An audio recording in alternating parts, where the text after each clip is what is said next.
talked about self-insuring and the advisor or the agent, kind of whether it's the client that says, no, I can self-insure, or it's the advisor saying, no, I can self-insure.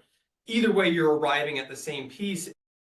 And as you explained, there's different techniques and topics and structures that we can work through that. Are there any other common mistakes that advisors make when they have a client who says they can self-insure, or they themselves are thinking the client can self-insure? Actually, I have a couple things. I wanted to kind of play off your story a minute ago, but before, one of the things, advice, the client says, I can self-insure. Great. Now, most advisors have the same thing happening with their wealthy clients. When do they hear from the wealthy client? When the market's down. They don't hear from them when the market's up. They hear from them that's when they're calling. What happened? Why is my portfolio balance? Why has it gone down so much? So on and so on. Just remind them of that. So, Mr. Smith, when do I hear from you? It's always when the market's down. So yes, you can afford to self-insure, and that sounds good now because nothing's happening to your portfolio. What I want to do is insure your portfolio against the market going down. We put a little money aside, immediately leverage it. You can't leverage your own money. Self-insuring is impossible.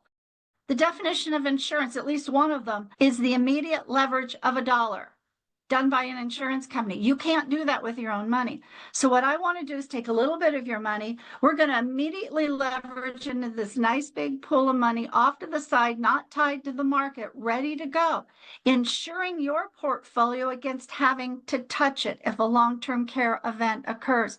Because trust me, if you self-fund this, what's going to happen is if you need it, when the market is down, not only does that money never grow back, it doesn't grow forward. It's a double loss. I don't think you're interested in double. You're not interested in a single loss, let alone a double loss. So let's insure your portfolio. Now, notice what I did. I didn't talk about insuring him because he doesn't want to hear about insuring him. But when you say, let's insure the portfolio, oh, well, how do we do that?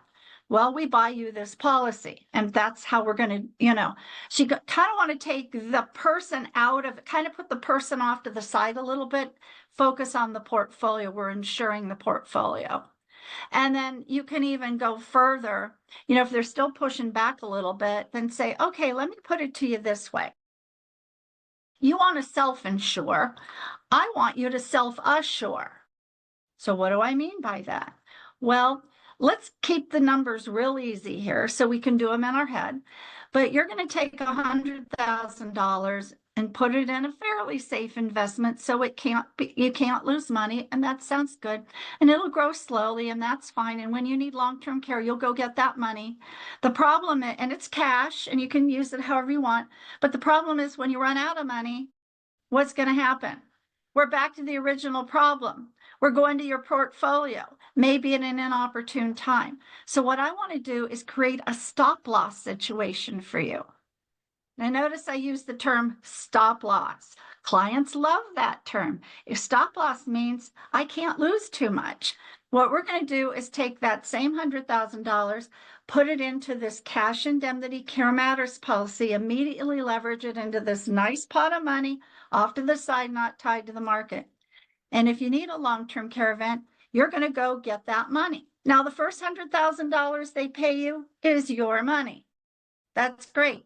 But now you have a stop loss because the next $450,000 is coming from the insurance company, not your portfolio.